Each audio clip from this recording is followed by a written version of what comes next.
On éloigne notre obligation d'emploi des personnes handicapées. Faut vraiment inciter les gens à se déclarer. Du coup, on a voulu frapper fort avec cette nouvelle campagne « Handicapez-vous ». C'est pas vrai. Pas une place. Oh, je te jure. Hein. Et là, regarde-moi ça. Je sais pas ce qui me retient. Bon, rien, tiens. Bah, Patrick, quand même, hein. Mais non, t'inquiète, ils diront rien. Bon, allez, bonne journée. Bonne journée. Salut Marie. Bonjour. Ça va? Oui. Toi? Bah bien. Bon. Dis donc, j'ai vu ta nouvelle campagne. Bien. Hein. Merci, je suis hyper contente. On a fait un super boulot. Handicapez-vous, c'est un message percutant. La campagne va durer... Ouais, d'accord. Et comment on fait? Comment on fait quoi? Bah pour avoir la reconnaissance handicap. Eh ben, Patrick, il faut déjà avoir un handicap. Ah ouais. Évidemment. À très vite, Marie. C'est pas normal. Je suis cadre et j'ai pas de place de parking. Il y en a bien une, mais il faut un handicap. Mais j'ai un plan. Non, non. Un ongle incarné ne justifie en aucun cas une reconnaissance handicap, ni une fracture d'il y a 20 ans, ni une migraine de lendemain de fête. Et 2 ongles. Non plus. Coup sur coup. Non. Au pied en plus. Non. Et ça devient récurrent quand même. Non. Je suis bien obligé de venir en voiture. Patrick, excusez-moi. On avait déjà fini. Je viens de passer devant le bureau de Dervaux, il est fou de rage. Pourquoi tu t'es encore garé à sa place? Il fait appeler la fourrière. La fourrière.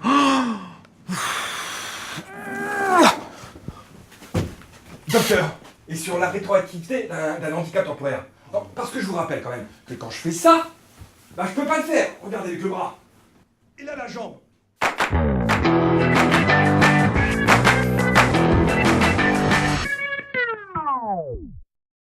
C'est vrai, la diversité, c'est un plus dans l'entreprise.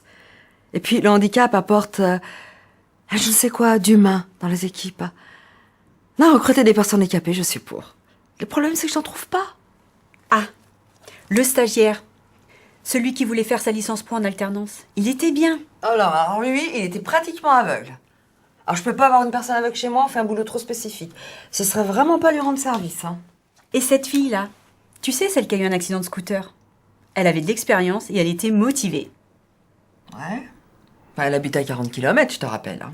Alors t'imagines, venir en transport tous les jours avec une seule jambe, ça marche une semaine, ça, puis basta, elle serait jamais restée. Moi, je suis désolée, Marie, mais là, je dois y aller. Je rentre en réunion. Maude, mais il y a un peu du tien aussi. Je te rappelle, on a un quota à remplir. Ah, mais je demande pas mieux, moi. Trouve-en un bien. Ça fera l'affaire. Bah, lui par exemple. Maude. AVC. Oh, c'est bien ça. Je vais lui proposer l'ancien ingénieur qui a fait un AVC. Il était pas si handicapé que ça, hein. Et en plus, il a des heures de vol. Ah non, j'en veux pas. Hein. Il a 55 ans, il part à la retraite demain, le gars.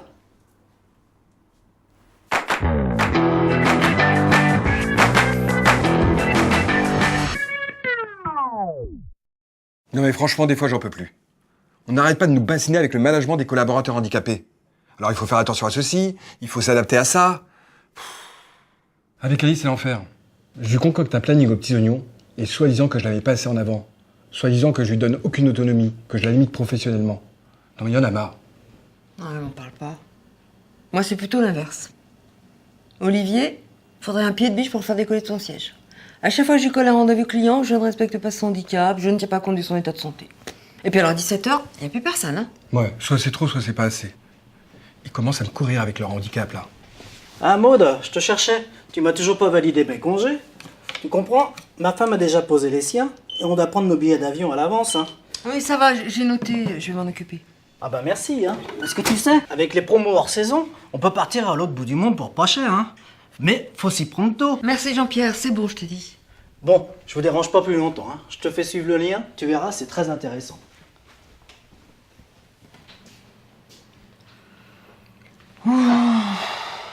Et tu remarqueras qu'il n'a pas besoin d'un handicap pour être emmerdant, celui-là aussi.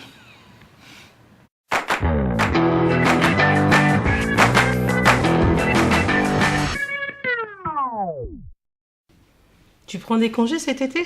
Oui, et ça va faire du bien. On part une semaine à la boule avec Delphi. Elle va pouvoir s'éclater sur le sable. Ah, ma Delphi.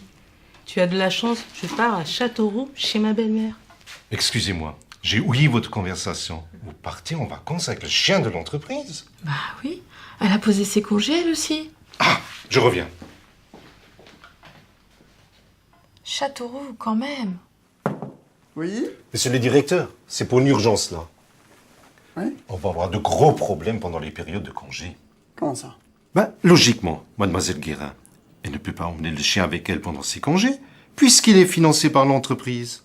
Oui, alors? Ben, par exemple, pour les assurances, s'il arrive quelque chose au chien, on va être très embêté.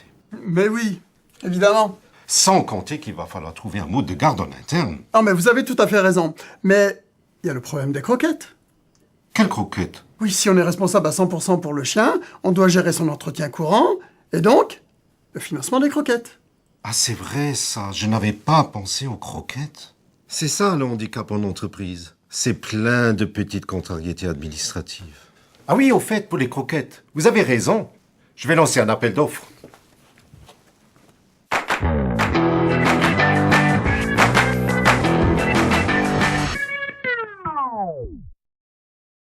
Nous, on s'adore. C'est vrai que c'est pas toujours facile de se comprendre sans interprète, mais vous savez, nous, avec notre handicap, on a développé une sorte de sixième sens. C'est vrai. Toutes les deux, même si on s'entend pas et même si on ne se voit pas, on se comprend très bien.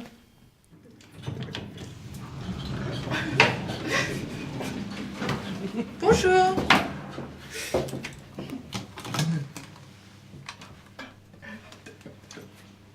Vous pourriez répondre. Je vous entends, hein?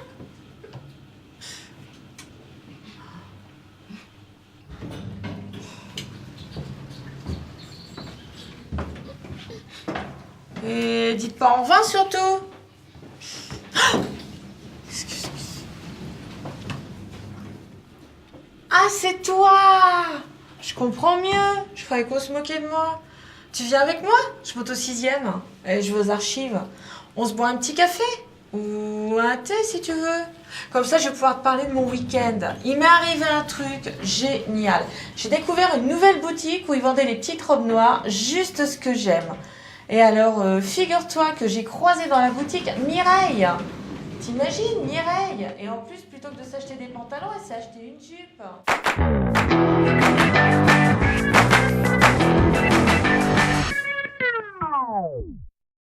Accueillir un salarié de retour de congé maladie, ça demande de la coordination, du tact et surtout beaucoup d'écoute. D'ailleurs, ce matin, on a une réunion pluridisciplinaire pour le retour de Bernard, notre chargé clientèle.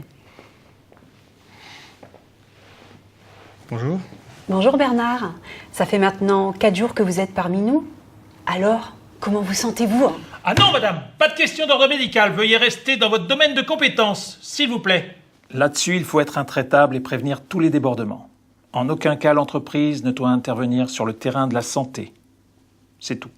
Concernant votre mi-temps thérapeutique, vous pensez que moi vous suffirez? Bah oui, ça serait bien d'être fixé. Parce que d'un point de vue opérationnel, j'ai besoin de savoir où on va. Je suis pas magicien, un planning, ça se prépare. Je vous en prie, monsieur, c'est l'intérêt du salarié qui prime. L'intérêt du salarié, tu parles. Moi, ça fait 2 ans que je réclame des panneaux syndicaux en braille pour nos camarades aveugles qui sont malvoyants. Et ça coûte pas très cher. Et bien sûr, la direction ne fait jamais rien. C'est un scandale. S'il vous plaît, un peu de calme. Je vous demande de vous arrêter. En fait, pour moi, c'est le problème du téléphone. Comment je le gère? Comment je prends des notes? Ah non Bernard, hein, ne compliquez pas les choses, c'est vraiment pas le moment. Et pour les panneaux syndicaux en braille, sachez que le dossier est déjà déposé. Oui, mais combien de temps ça va prendre? Et à chacun, tous les semaines. Allez, voilà.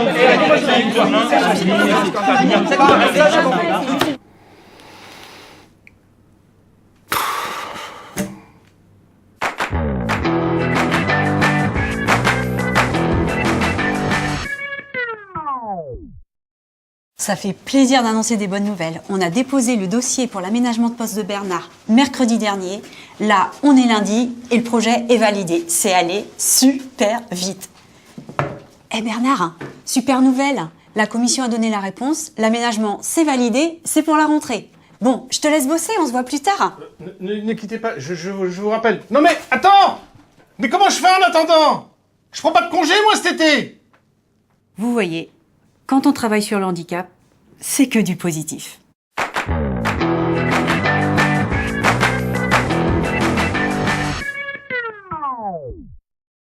J'ai un candidat là, une pépite. Le type a un master en management international et une reconnaissance de travailleur handicapé. Ça, c'est très très rare sur le marché. Il me le faut. Non mais attendez, j'ai Bac+5, 3 années d'expérience aux États-Unis. Là, je reviens du Japon. Et vous me proposez un poste sur une plateforme téléphonique? Le prenez pas comme ça. Delphicom est une entreprise handi-accueillante. Nous avons tous les dispositifs pour vous accompagner sur le déroulé de votre carrière et vous permettre d'évoluer rapidement. J'ai pas besoin d'être accompagné. Moi, ce qui m'intéresse, c'est l'international. Mais enfin, faut pas être figé. Ici, vous disposerez d'un parcours d'intégration sur mesure qui mettra en valeur toutes vos compétences et vous vous orienterez en conséquence. Ouais, écoutez, eh bien moi, je crois que je vais plutôt m'orienter vers la sortie. Attendez. Ça n'aurait pas marché. Ce que je ressens derrière tout ça, c'est une grande fragilité, une grande détresse. Ah, mais lâchez-moi, puisque je vous dis que ça ne m'intéresse pas. Et si je vous mets en place des horaires aménagés? Non. Un fauteuil ergonomique? Non. Une voiture de fonction? Lâchez-moi. Un 13e mois peut-être?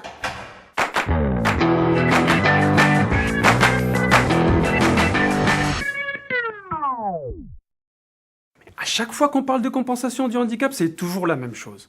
Les gens ne comprennent pas, mélangent tout et font des amalgames. Tiens, le voilà ton bon de commande pour ton nouveau fauteuil ergonomique. Et, entre nous, vous n'en faites pas un peu trop avec votre handicap? Compensation. Oui, compensation. Mais pourquoi tu dis ça? Vous avez déjà plein de privilèges. Tiens, toi par exemple, t'es jamais là le lundi matin? Tu vas avoir un super fauteuil de PDG. Mais arrête de dire n'importe quoi, c'est pas des privilèges, c'est de la compensation, c'est parce que j'en ai besoin. Ouais, mais tu vas pas me dire quand même que vous n'avez pas d'avantages. Les places de parking réservées, les files d'attente, vous êtes prioritaire partout.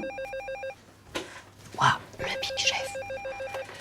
Oui, monsieur Dervaux, son numéro, tout de suite. Je te laisse, Oui, je l'ai sous les yeux, je cherche mes lunettes. On va voir si c'est un avantage ou une compensation. Mes lunettes, où est-ce que j'ai foutu mes lunettes? Oui, ne quittez pas, je cherche.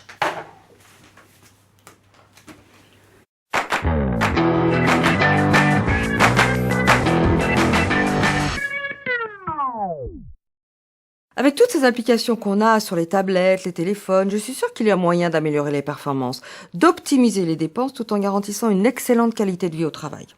Je voulais vous voir tous les trois parce que là, on a un problème. Vous me connaissez, je suis la première à comprendre vos besoins en termes d'interprète, mais on pulvérise totalement de budget. Il faut trouver des solutions alternatives. C'est vrai, vous êtes tout le temps là, vous? Vous faites pratiquement partie des murs. On s'en sort plus. C'est un sujet que nous avons évoqué déjà en réunion. Et si vous avez une meilleure solution à nous proposer, nous sommes tout à fait à votre écoute. Alors, on peut aussi faire le petit calepin autour du cou et le crayon, si vous voulez. Hein. Non, mais non, c'est du passé, ça. Il faut trouver des solutions innovantes, des solutions d'aujourd'hui. Regardez, par exemple, je suis en pourparlers avec un des plus gros constructeurs chinois pour assurer leur plan de communication en France. Je parle pas chinois. Alors, j'ai tout simplement téléchargé sur mon téléphone l'appli parfaite dont j'avais besoin. Il faut vivre avec son temps. J'ai reçu un mail. Alors, qu'est-ce que je fais? Je copie, je colle, j'appuie sur Trad, et le tour est joué. Alors, qu'est-ce qu'il me dit? Bonjour, monsieur. Collaboration bonne souhaitée, aimable réception facture. Bon, ben là, ça va rien dire. Enfin, vous aussi, parfois, ça va rien dire du tout ce que vous racontez. Vous permettez? Ah, parce que vous, maintenant, vous parlez chinois. Oui, tout à fait. Alors, il vous envoie la facture des 25 tonnes de parpaing que vous avez commandé. Hein? Mais quel parpaing? C'est ceux qui sont arrivés hier soir au Havre. Et en plus, alors, il vous offre 2 palettes de sacs de ciment en geste commercial. C'est gentil, hein? Et Sophie vient de vous envoyer une application de coaching pour rester zen au bureau.